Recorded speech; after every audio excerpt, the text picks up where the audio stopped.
اور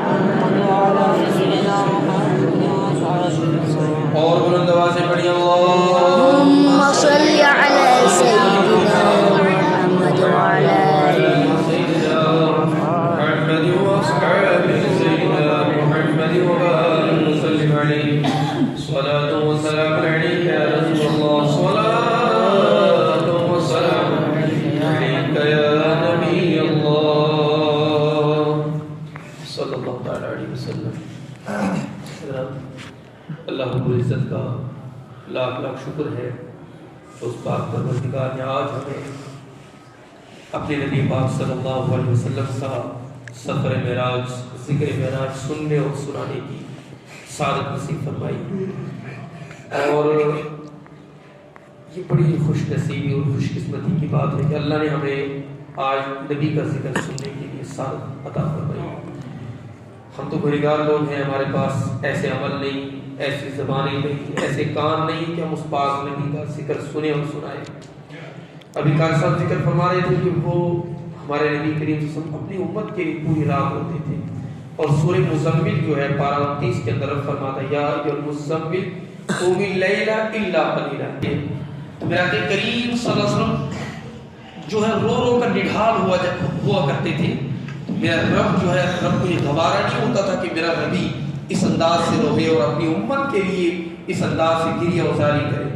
اور آج ہم امت ہے کہ اپنے نبی کا ذکر سننے کے لیے تیار ہیں. بس اللہ ہمیں اس نبی کا عاشق بنائے. ہمارے پاس عمل نہیں ہے. اصل میں جب گناہوں کی کثرت ہو جاتی ہے، گناہ جب غالب ہو جاتے ہیں اور جب دل پر گناہ کر کر کے دل سیاہ ہو جاتا، پھر نبی کا ذکر سننے میں مزہ نہیں آتا اور نہ وقت ملتا ہے اور نہ ہمیں پھر دنیا کی جو یہ لگنے ہیں یہ ہمیں پھر کہیں سے کہیں پہنچا دیتی. بس یہ دعا کیا کریں، ہماری زندگی کا کوئی بھروسہ نہیں. یہ لمحات اور یہ زندگی کی سانسیں کب اندر چلی جائے اور باہر نہ آئے، کب جب باہر جائے تو اندر نہ آئے اور ہماری یہ سانسیں ختم ہو جائے.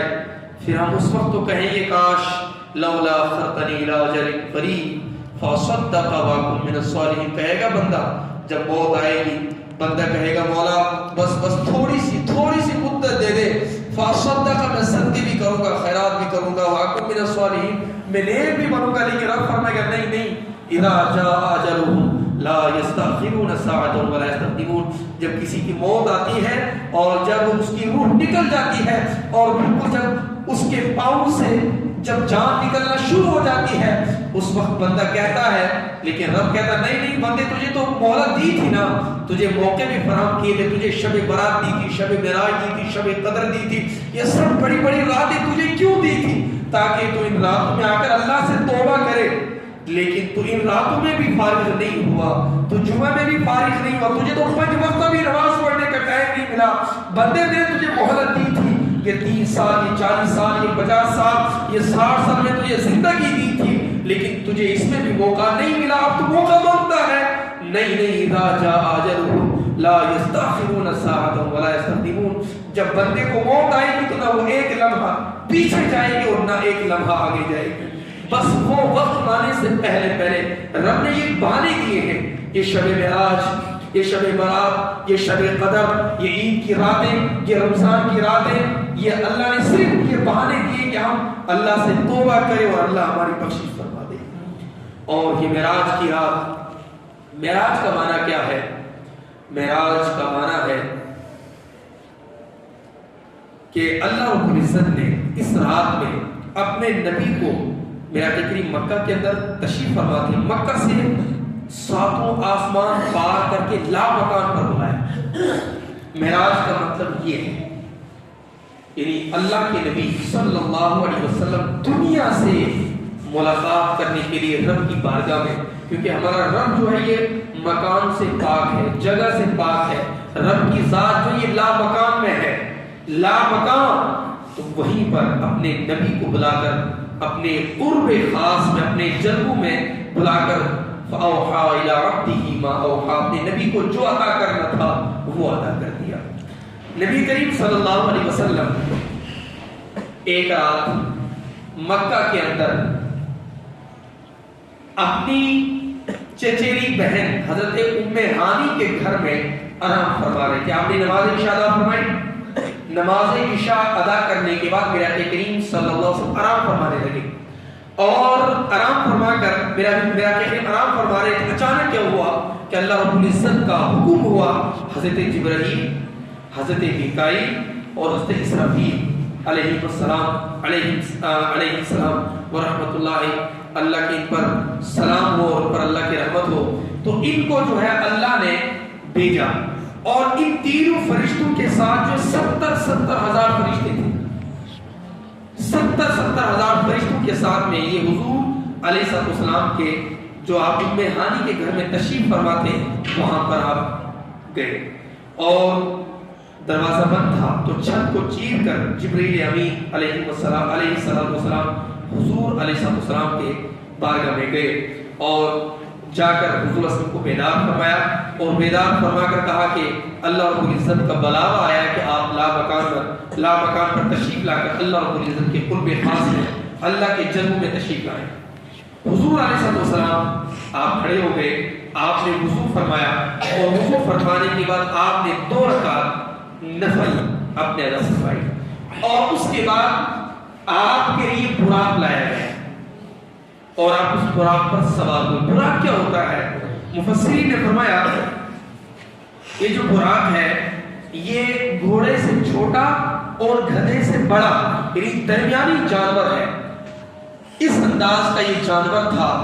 اچھا، اس کی جو تیز رفتار تھی اس براق کی تحت نظر یعنی جہاں تک نظر جاتی ہے وہاں اس کا ایک قدم پڑتا ہے. مثال کے طور پر ہم جب دیکھتے تو ہمیں اوپر آسمان نظر آتا ہے تو اس کا جہاں تک نظر پہنچتی تھی وہاں تک اس براق کی تیز رفتار تھی.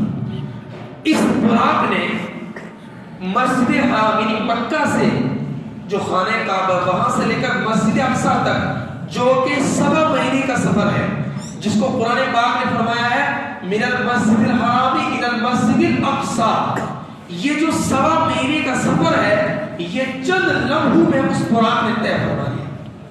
اور جب اس براق پر سوار ہونے لگے جبرائیل امین نے کہا کہ آپ اس براق پر سوار ہوئے.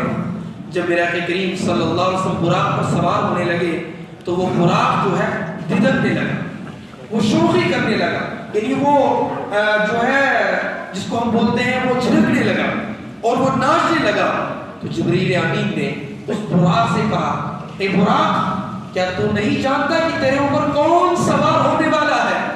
اس نے کہا ہاں میں جانتا ہوں کہ میرے اوپر خاتم النبیین، آخر الانبیاء اور دنیا و آخرت کا بادشاہ سوار ہونے والا ہے اور میں اس لیے نہیں بھٹک رہا ہوں کہ میں ان کو سوار نہیں کروں گا. جبرائیل میں اس لیے بھٹک رہا ہوں. کس لیے؟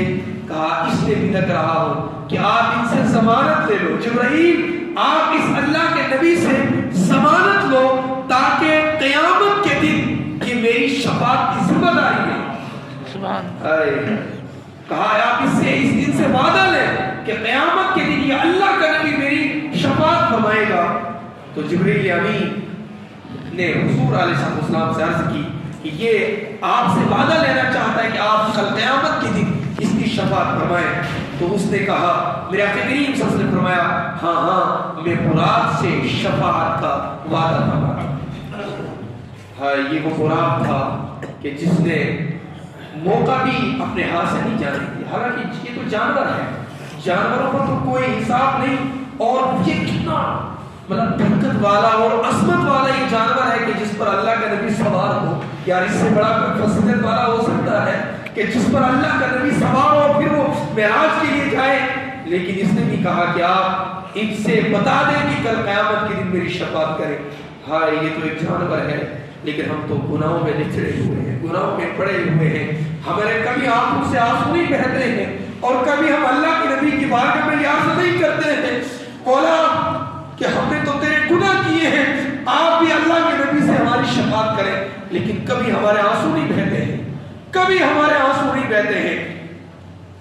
اور یہ فرماتے ہیں مفسرین کہ جب یہ براق چلا تو میرا کہ قریب اس براق پر سوار ہوئے، اس براق کو پسینہ نکلا کیونکہ اتنا لمبا سفر اور اتنی تیز رفتار تو براق سے کیا نکلا؟